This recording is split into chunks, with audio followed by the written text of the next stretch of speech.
Bismillah.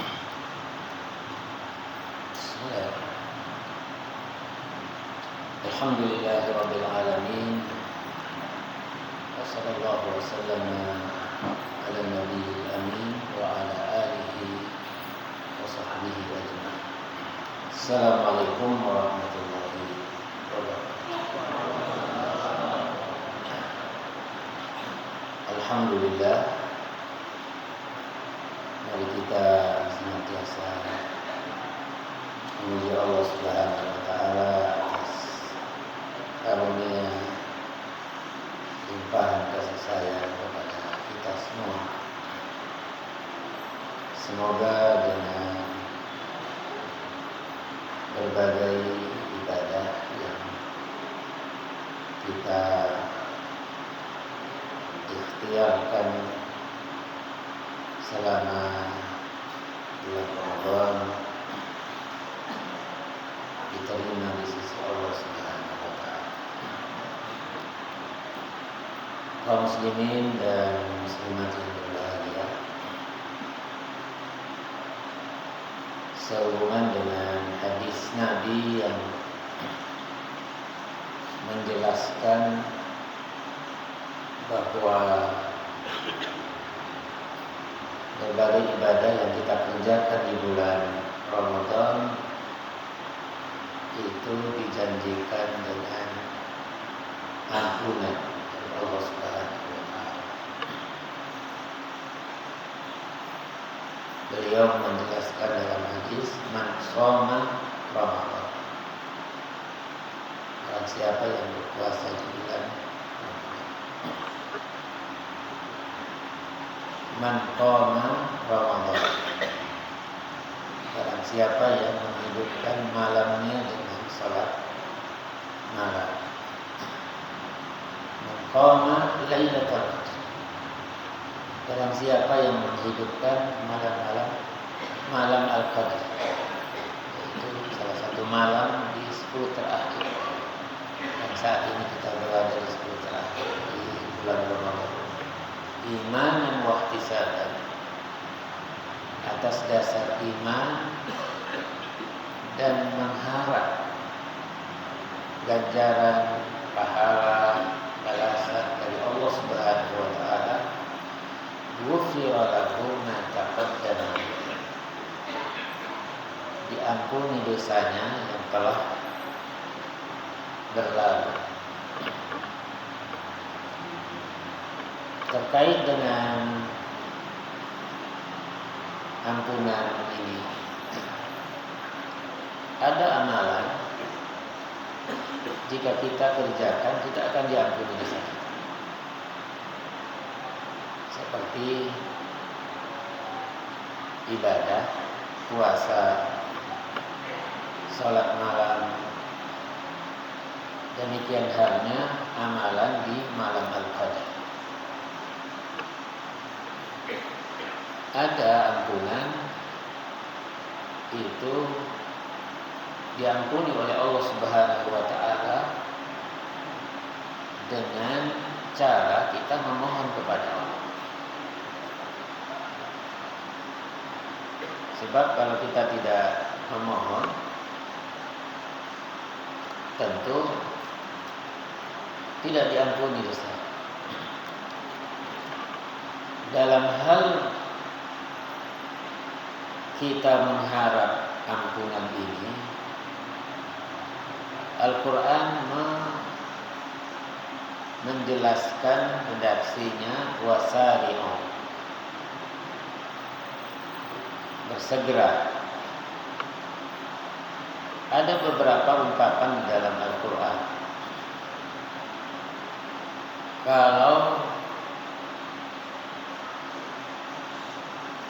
Allah Subhanahu wa taala mempersilahkan, memberi kesempatan kepada kita untuk mencari rezeki, itu diungkapkan dengan kata-kata berjalan. Famshu fi manakibiha wa kulu min rizqi, berjalanlah di atas bumi dan makanlah rezekinya. Kalau kemudian dikaitkan dengan pilihan antara kegiatan duniawi dan kegiatan agama, tentu kita harus memiliki atau mengutamakan kegiatan agama. Maka di dalam Al-Quran itu diungkapkan dengan fas'au, artinya berjalan cepat. Seperti disebutkan di dalam Al-Quran, ya ayyuhalladzina amanu, wahai orang-orang yang beriman, idza nudiya lis-salati min yaumil jumu'ati fas'au ila dzikrillah wa dzarul bay'.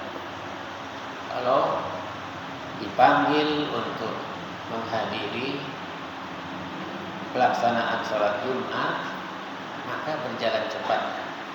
Kalau tadi berjalan untuk mencari rezeki, kalau ini adalah berjalan cepat untuk menghadiri sholat Jumat, meninggalkan jual beli. Dalam hal meraih ampunan Allah itu berlari. Maka di sini disebutkan wasari'u ila maghfiratin min rabbikum, dan bersegeralah dengan berlari untuk meraih ampunan Tuhan dan meraih surga. Kalau kemudian itu dikaitkan dengan panggilan Allah, menuju kepada Allah, maka kita harus berlari cepat. Fafirru ilallah, larilah cepat menuju kepada Allah. Jadi dalam hal meraih ampunan Allah itu harus berlari. Artinya ketika di dalam kehidupan kita dengan berbagai aktivitas yang sangat sering kita lalai sehingga kita melakukan dosa, pelanggaran, maka jangan ditunda, segera berlari untuk meraih ampunan Allah Subhanahu wa taala. Rasulullah sallallahu alaihi wasallam menyampaikan, beliau bersumpah, wallahi, demi Allah, inni la astaghfirullah, sungguh aku memohon ampun kepada Allah, wa atubu ilaihi, dan bertaubat kepadanya, fil yaumi, dalam sehari, aksar min sab'ina marrah, lebih dari 70 kali. Padahal Nabi tidak berdosa, sudah diampuni sebelum dan sesudahnya, artinya dijaga dari perbuatan dosa. Tetapi Nabi adalah menjadi contoh bagi umat. Bahkan dalam riwayat lain, dalam riwayat Muslim itu disebutkan,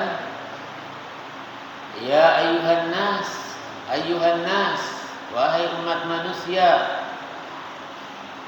tubu ilallahi wastaghfiruh, bertaubatlah kepada Allah dan mohon ampunlah kepadanya.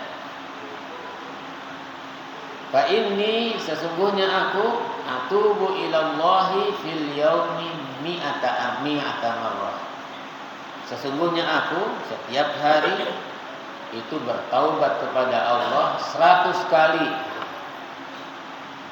Jadi ada kata-kata 70, 100 kali, bukan angka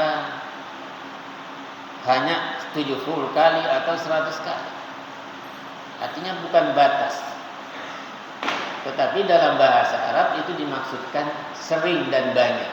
Sangat banyak Nabi beristighfar, memohon ampun kepada Allah dan bertaubat kepada Allah. Kadang orang tidak mampu membedakan antara istighfar, taubah dengan al-afwu.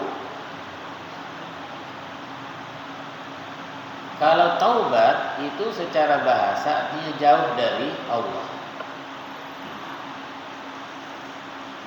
Lalu kemudian dimaknakan bahwa yang tadinya jauh karena dosa-dosanya akhirnya dekat dengan ketaatan. Itu yang disebut dengan taubat. Jadi bahasanya taubat itu bukan hanya diungkapkan, tetapi taubat itu dibuktikan dengan amal. Bahwa ketika melakukan kesalahan segera kembali kepada Allah Subhanahu wa taala. Ada istilah taubat yang sungguh-sungguh disebut taubatan nasuha. Ya ayyuhalladzina amanu tubu ilallahi taubatan nasuha. Apa yang disebut dengan taubatan nasuha? Taubat nasuha itu dengan 3 syarat. Pertama, meninggalkan dosa. Yang kedua, menyesal sudah melakukannya. Yang ketiga, berjanji tidak akan kembali. Kalau kembali berarti dia tidak taubat. Yang namanya taubat yang tadinya jauh dari Allah kembali dekat dengan Allah dengan ketaatan. Sedangkan istighfar yaitu permohonan ampun seorang hamba kepada Allah dan Allah mengampuninya. Ibarat perkaranya, dosa-dosanya itu sudah tutup buku, tapi masih tertulis. Nanti di akhirat Allah akan menanyakan, memperlihatkan ini catatan amal buruk, dosa-dosa. Kamu akui? Maka ketika dia mengatakan aku akui ya Allah, maka Allah mengatakan ini antara aku dan kamu. Dahulu ketika di dunia saya sudah tutup-tutupi, hari ini aku sudah ampuni. Beda dengan al-afwu, maaf. Ketika Allah sudah menerima permohonan maaf seorang hamba di dunia, terhapus itu berkasnya terhapus. Catatannya terhapus, tidak ada lagi di dalam buku. Tidak akan ditanya-tanya lagi. Maka di sini kita ada satu hadis qudsi. Allah Subhanahu wa taala berfirman di dalam satu hadis, bukan di dalam Al-Qur'an, tapi namanya hadis qudsi. Yang meriwayatkan adalah Rasulullah sallallahu alaihi wasallam. Riwayat dari Nabi dengan redaksinya dari Nabi.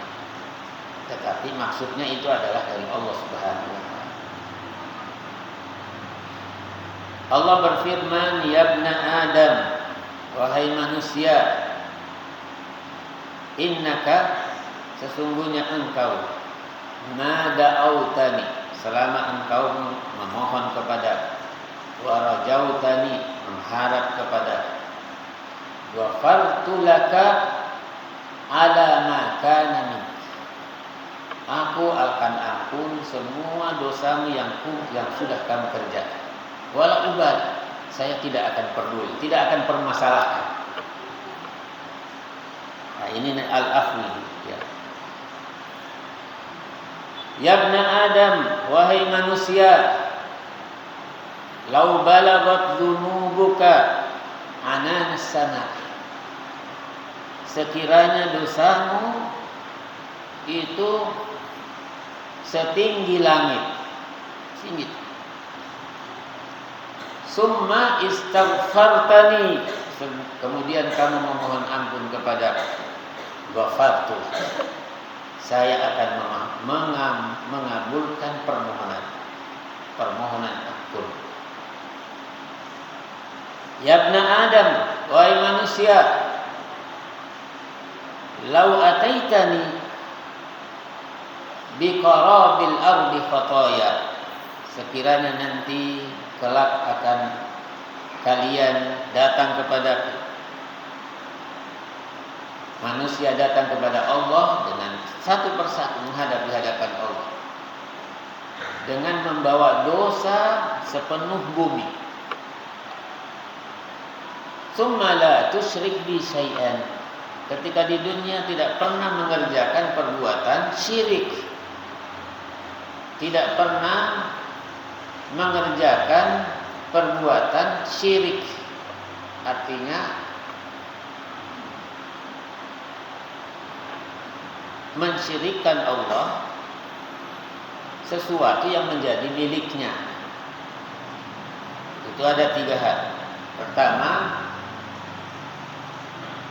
mencintai Allah tetapi mencintai juga yang lain. Bahkan kalau mendahulukan cintanya kepada yang lain daripada Allah, itu adalah perbuatan syirik.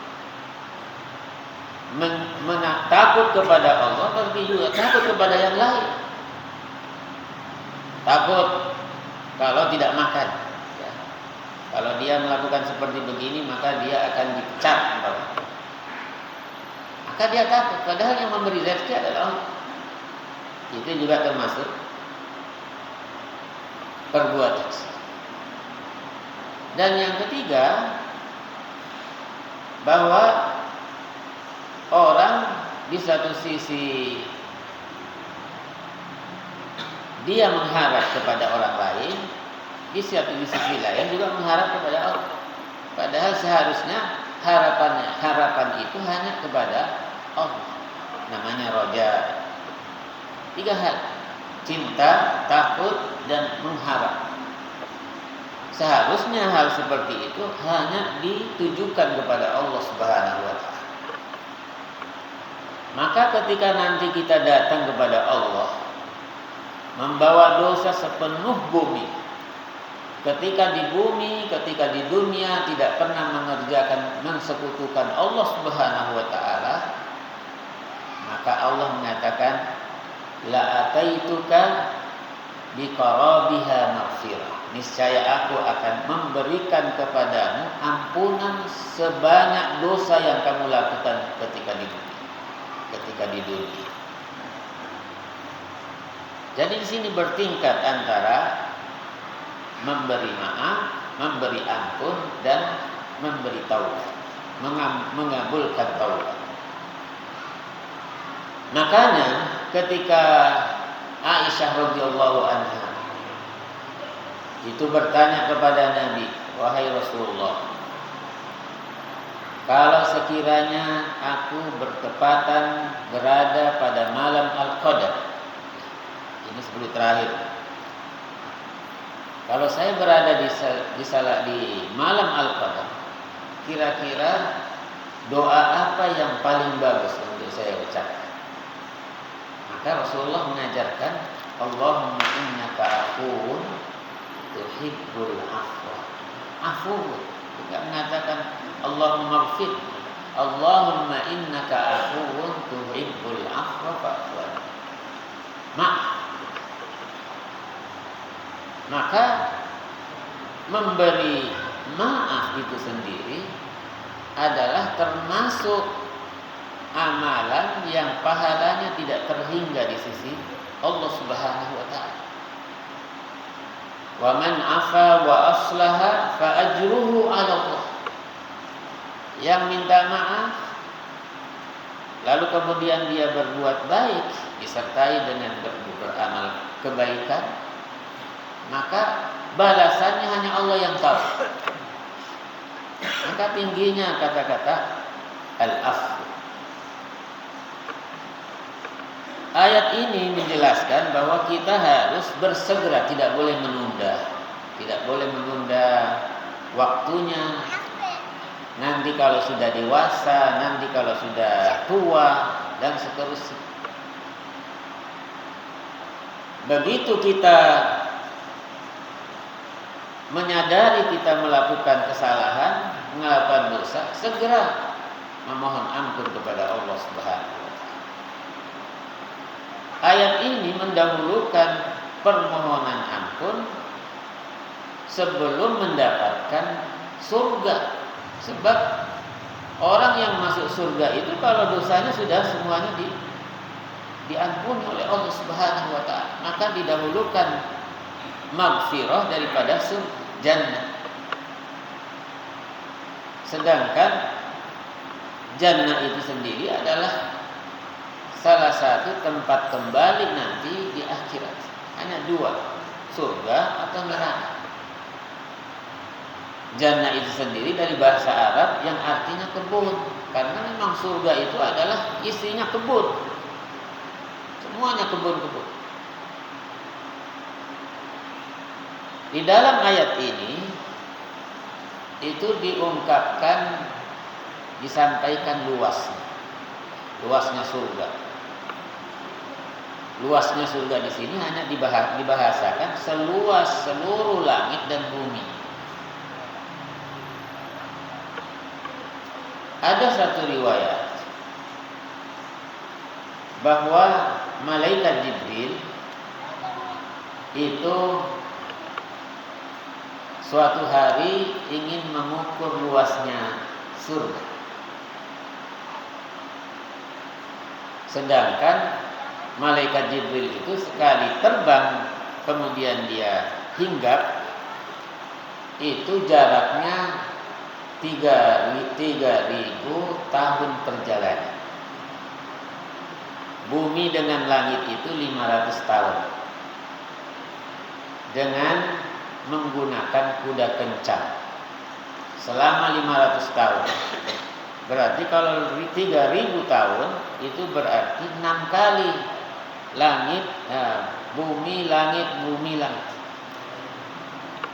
Sekali terbang 3.000 tahun perjalanan. Terbang yang kedua 3.000 tahun.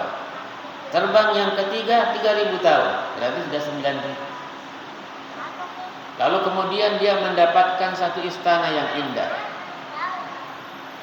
Terbukalah jendelanya istana itu. Lalu kemudian keluar kepala seorang bidadari.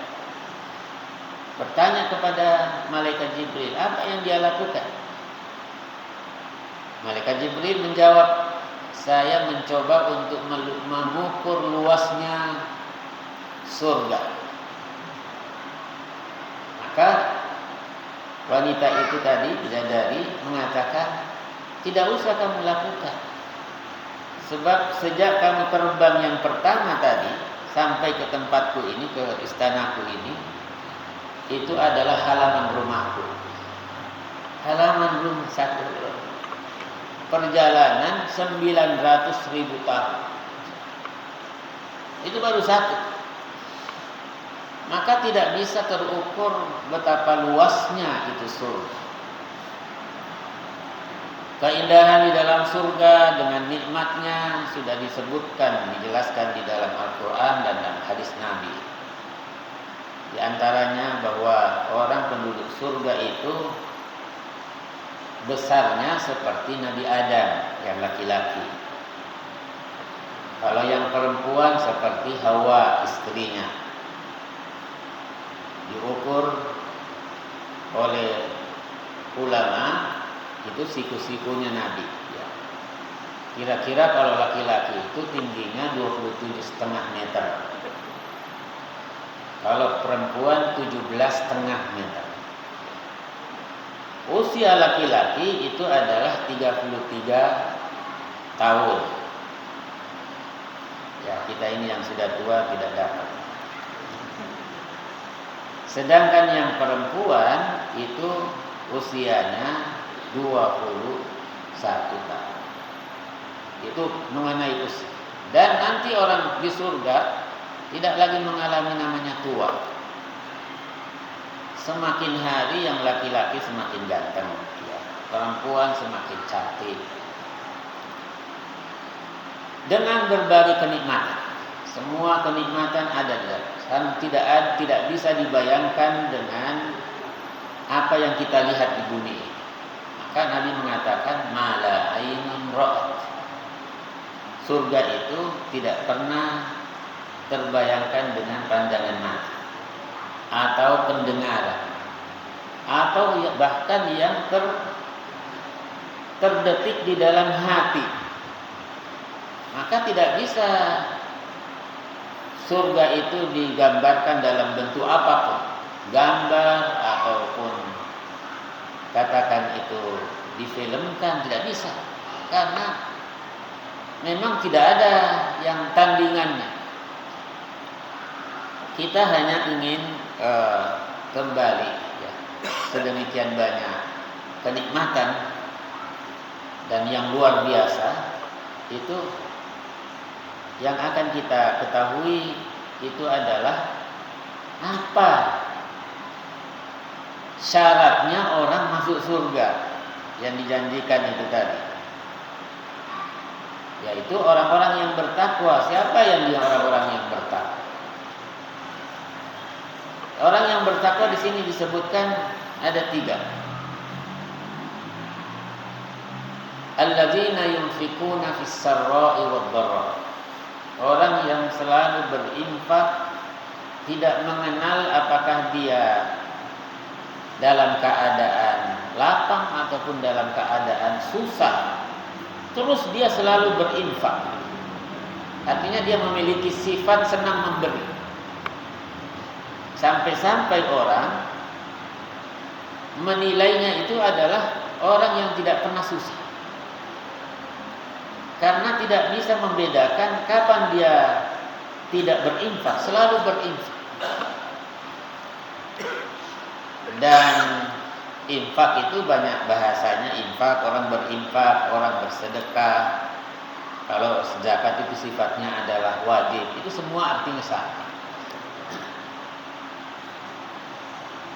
Banyak keutamaan berinfak, baik dalam Quran atau dalam hadis. Kita dalam hal ini kita singkat saja waktu. Pertama, senang berinfak.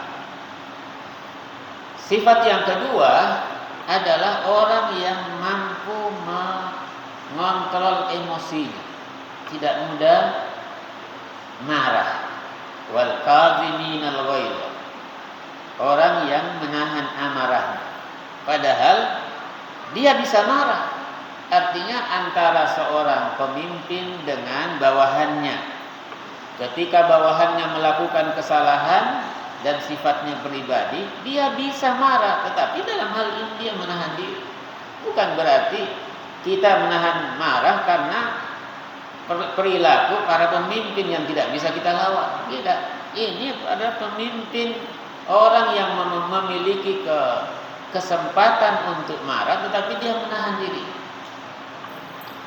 Menahan amarah, wal kadhiminal ghaidh, itu adalah langkah yang pertama, tapi itu berat. Wal afina 'anil nas, ketika dia bisa menahan diri, tidak marah, ya langkah berikutnya dia memberi maaf orang yang berbuat kesalahan terhadap dirinya. Itu berat, sudah semakin berat. Yang paling berat lagi adalah wallahu yuhibbul muhsinin. Dia sudah menahan marah, memberi maaf orang yang melakukan keburukan terhadap dirinya, dan berbuat baik kepada orang yang berbuat buruk terhadap dirinya. Tingkatnya. Makanya orang mendapatkan surga itu tidak mudah dengan bayangan yang kita lakukan. Dan yang terakhir, sifat yang terakhir, kalau seseorang melakukan perbuatan keji, alladzina idza fa'alu fahisha. Fahisha itu artinya